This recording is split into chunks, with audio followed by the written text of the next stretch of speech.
Every level of GTA crimes explained. At the bottom of GTA's crime ladder are the smallest jobs: stealing cars, robbing corner stores, or creeping into homes under the cover of night. These aren't the crimes of criminal masterminds. They're survival moves, the first taste of risk that can spiral into something far bigger. In GTA San Andreas, the burglar side mission let CJ sneak into houses between 8 p.m. and 6 a.m. He could lift stereos, TVs, and even cash from dressers, loading each score into a boxville parked outside. But the system had teeth. Make too much noise and the residents would wake up, call the cops, or even attack. Fail to bring in at least 3 crates before daylight, and the job collapsed. In GTA 5, convenience store robberies became the quick cash of choice. Aim a gun at the cashier, and they'll empty the register, usually $400 to $950. But stall too long, and some clerks reach for a hidden shotgun. The police response is immediate, kicking off with at least a 1-star wanted level and escalating if you resist. It's the smallest rung of the ladder, but even here, Los Santos proves that every crime carries a price. Petty crimes might get you pocket change and a police chase, but the second you draw a gun, the city changes, and that's where armed robberies begin. Los Santos changes the second a gun comes out. This is the line between petty crime and professional jobs, when simple theft turns into armed stick-ups and forced entry. In GTA San Andreas, Ryder pushes CJ into the mission Home Invasion, breaking into Colonel Furberger's house at night to steal weapons crates. CJ has to sneak quietly, haul at least 3 crates into a Boxville van, and leave before daylight. Make too much noise, and Furberger wakes up swinging, ready to ruin the score. Burglary wasn't just a story mission either. The optional burglar side mission let players raid random houses across Los Santos, sneaking past sleeping residents for valuables. These nighttime raids blurred the line between opportunistic theft and tactical burglary. By the HD era, GTA crimes evolved. In GTA 5 and online, armored Group 6 security vans became moving targets.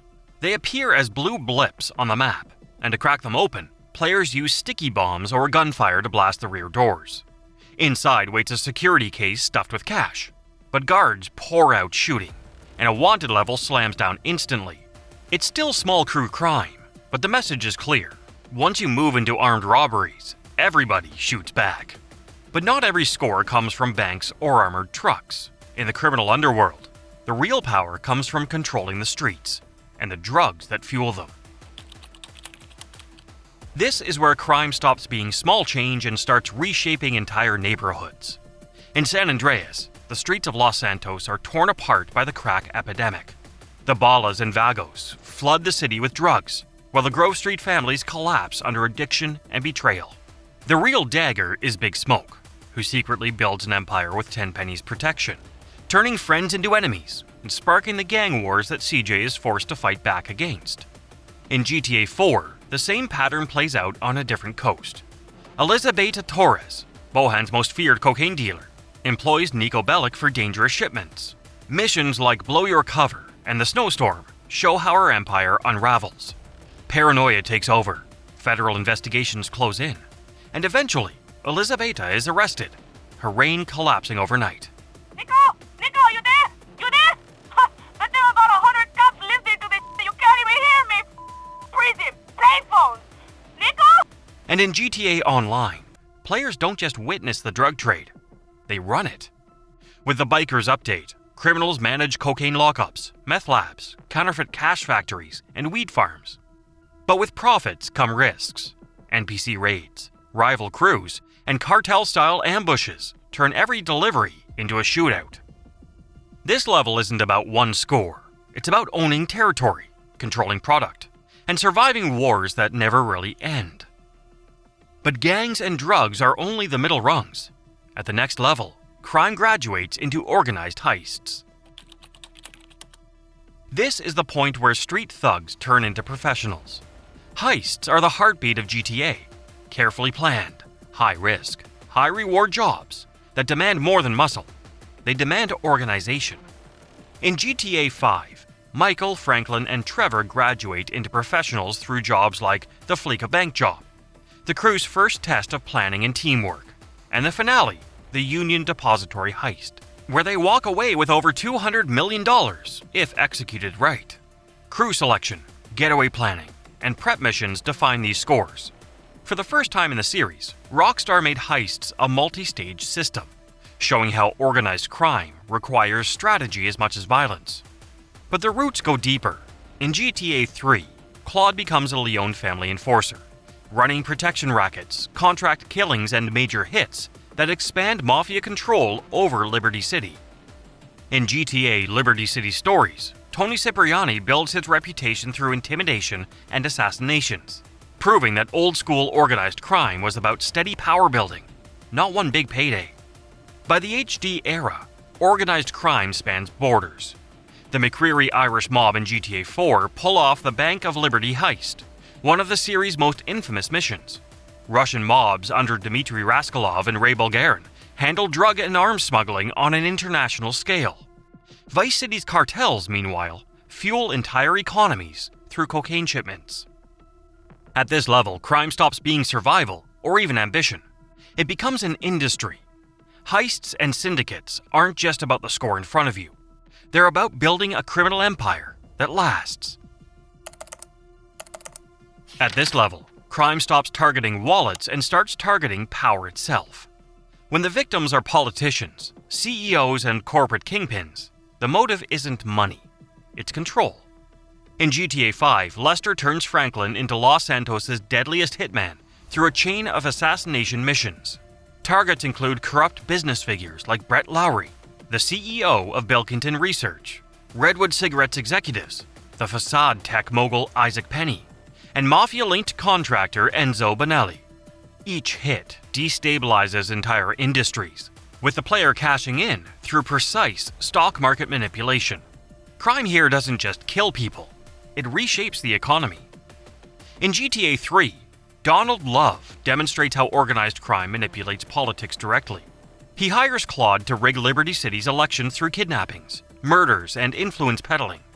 At one point, Claude assassinates a political rival during a campaign, proving that the mafia can literally decide who runs the city. And in Vice City, Tommy Vercetti's assassination of Ricardo Diaz isn't about cash at all. It's a coup, eliminating a powerful drug lord to seize his empire, mansion, and influence. With Diaz gone, Tommy rewrites the city's criminal balance overnight. Political assassinations mark a turning point, no longer about survival, no longer about empire building alone. These killings are about who gets to rule. But when crime reaches the level of corporations and government agencies, it becomes a machine that controls entire systems. At this stage, crime no longer hides in back alleys. It wears a suit, signs contracts, and flies government flags. In GTA 5, the feud between the IAA and the FIB drags Michael, Franklin, and Trevor into Black Ops. Missions like Three's Company and By the Book show them kidnapping suspects, torturing informants, and sabotaging rival agencies, all under the pretense of national security. By the finale, the FIB is funding robberies and covering up crimes, blurring the line between law enforcement and organized crime. Private corporations are just as ruthless. Merryweather Security, led by Don Percival, operates as a privatized military. They smuggle weapons, guard oil rigs, and even rent themselves out as mercenaries. Missions like the Merryweather Heist show just how much firepower they control, from freighters to submarines.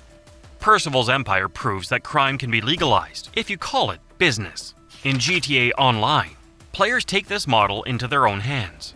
Through SecuroServe organizations, CEO offices, and nightclub empires, criminals launder money, traffic cargo, and run global smuggling operations. What used to be gang turf wars has been turned into a Fortune 500 blueprint.